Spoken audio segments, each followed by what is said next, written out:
nilipita kutembelea maendeleo ya ujenzi wa bandari. Ujenzi umefika asilimia 24. Asilimia 24. Na wameniambia malengo yao yako vile vile kwamba mwakani wanataka wakamilishe ujenzi huu.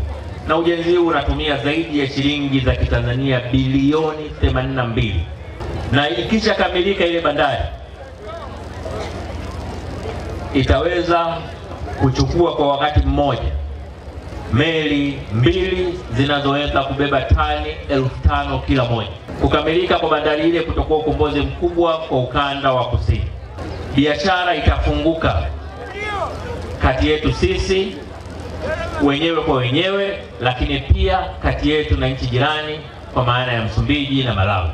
Ikishafunguka biashara, nadhani miaka 5 inayokuja Nyasa itakuwa habari tofauti sana hapa. Kwa majina naitwa Chifu Sadi Wabu Mitondo wa pili, ni chifu wa himaya ya Nyasa.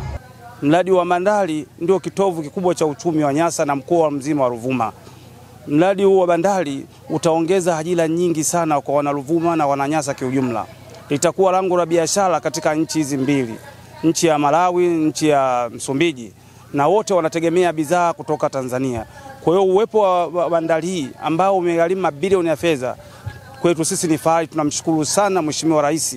Kwa majina naitwa Mese George Joeri, mkazi wa wilaya ya Nyasa, kijiji cha Mbamba Bay. Najua kabisa fursa mbalimbali zitakuja kwetu kupitia huu mradi. Najua mpaka wetu wa boda ya Malawi na Tanzania utakuwa vizuri, utakuwa umefunguliwa vizuri. Tutapata fursa mbalimbali, kazi hata kwa vijana, ajira tutazipata kupitia hii bandari.